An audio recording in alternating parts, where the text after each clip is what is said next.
There's a moment in every man's life where he realizes something terrifying. He wasn't rejected because he wasn't good enough. He was rejected because someone calculated exactly how much they could take before he finally broke. Maybe she said, "I'm not ready for anything serious," but kept you emotionally on standby like a spare battery. Maybe a friend treated your loyalty like it was bottomless. Maybe your boss praised your potential just enough to keep you chained. But the real horror, you didn't see any of it. Not because you're weak, but because you were trained not to notice the knife until it was already in your back. And today, you're going to see every one of those knives in 4K quality. Stay with me. 1. The hidden problem. Men think manipulation looks like yelling, drama, arguments. No, the most effective manipulation is quiet, polite, soft. It smiles. It didn't mean it like that. It didn't want to bother you. It plays innocent while it rewires your entire sense of self. Manipulation doesn't start with a chain, it starts with a compliment. You're so understanding. You're different. You're not like other guys. Slow tightening, slow conditioning, slow erosion of your identity. And one day you wake up drained, confused, empty, with no idea how you got there. The answer? Your silence was the perfect environment for someone else's control. 2. Why men never see it coming. Men are raised with one commandment. Handle it. Pain? Handle it. Disrespect? Handle it. Being overwhelmed? Handle it silently. Being confused? Don't ask for help. Figure it out. Alone. So when someone manipulates you, you don't call it out. You rationalize it. Maybe I'm overreacting. It's not a big deal. I just need to be patient.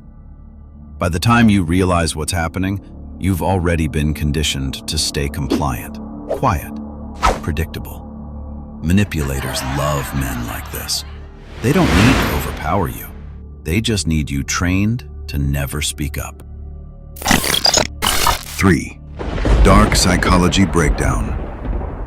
Here are the 7 tactics used specifically on men, because they're almost always effective, especially on good men, patient men, loyal men.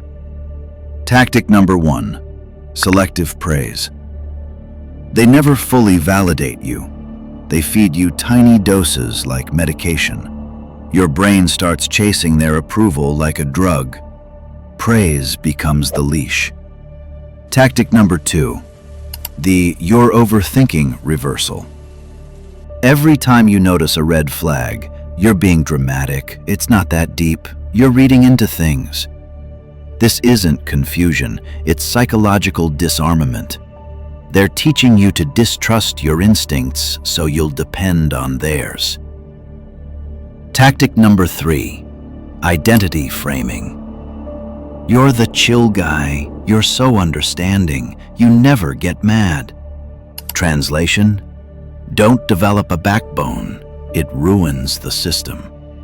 They define you so you won't define yourself. Tactic number 4, delayed punishment. They don't punish mistakes, they punish independence. You don't act how they want? Cold tone, less affection, less attention, but delayed so you can't trace the cause.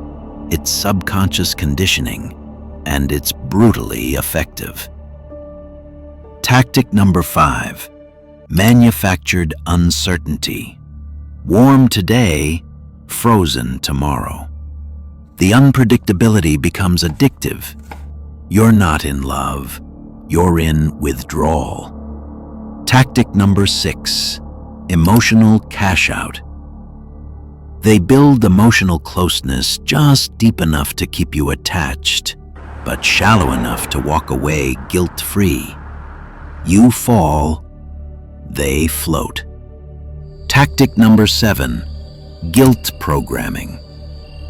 When you set a boundary, they hit you with, "I didn't think you were like this. You've changed. You're being selfish."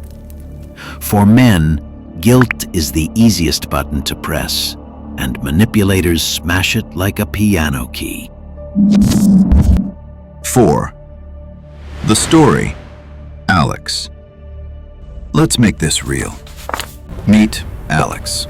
Hardworking, loyal, quiet. The type of man people lean on but never check on. There was this woman in his life. Not his girlfriend, not just a friend. Something vague, undefined, and emotionally expensive.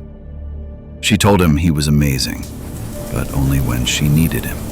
Only when she was lonely. Only when her world was falling apart. When he needed support, she vanished like smoke. When he finally stopped replying instantly, she came back with, "I just feel like you don't care anymore." The irony? She never cared to begin with. Alex wasn't in a relationship. He was in a psychological contract. Paid in breadcrumbs. Paid in maybes. Paid in crumbs of affection disguised as care. He mistook manipulation for connection. And that's what thousands of men are living inside right now. 5. The mechanism. Manipulators target men with 3 predictable traits. 1. High pain tolerance. Men endure everything. Manipulators use endurance as the prison. 2. Hero complex. Men want to help. Manipulators weaponize that instinct. 3. Fear of being the bad guy. Men would rather burn themselves than disappoint someone else. The formula? Reward compliance. Punish boundaries. Repeat until he's predictable. Predictable men are controllable. Controllable men are forgettable. Forgettable men are disposable. That's the hidden cycle. 6. Action steps. Step 1. Train emotional detachment. Care, but don't bleed for people who wouldn't bleed for you. Step 2. Slow down your responses. Value rises with scarcity. Stop replying instantly. Step 3. Don't solve inconsistency. If someone treats you like a light switch, walk away. You're not a detective. You're not an emotional mechanic. Step 4. Treat guilt as a red flag. If setting a boundary makes you feel guilty, that's not your conscience. That's your conditioning. 7. Shadow self-activation. Here's the part men avoid. The version of you that notices manipulation instantly is the version you locked away. Your shadow self. The one who sees red flags, who feels the shift in tone, who gets angry when someone disrespects you. He's not the villain, he's the protector. You silenced him because society told you to be gentle, calm, agreeable, good. But your shadow is the part of you manipulators fear the most, because he's the one who says, "No, stop, enough, I see you." Wake him up, and you become unmanipulable. 8. The final reckoning. Here's the truth nobody wants to say. Most manipulators didn't overpower you. They simply occupied the space where your self-respect should have been. They didn't silence you. You muted yourself. They didn't break your boundaries. You never enforced them. That's painful, but it's also powerful. Because if you played a role in your own manipulation, you can play a role in ending it. Fix your need for validation. Fix your fear of conflict. Fix your addiction to approval. And suddenly, nobody knows how to control you anymore. You become unpredictable, untouchable, unusable. A man with edges again. The moment you stop needing approval is the moment nobody can use you ever again.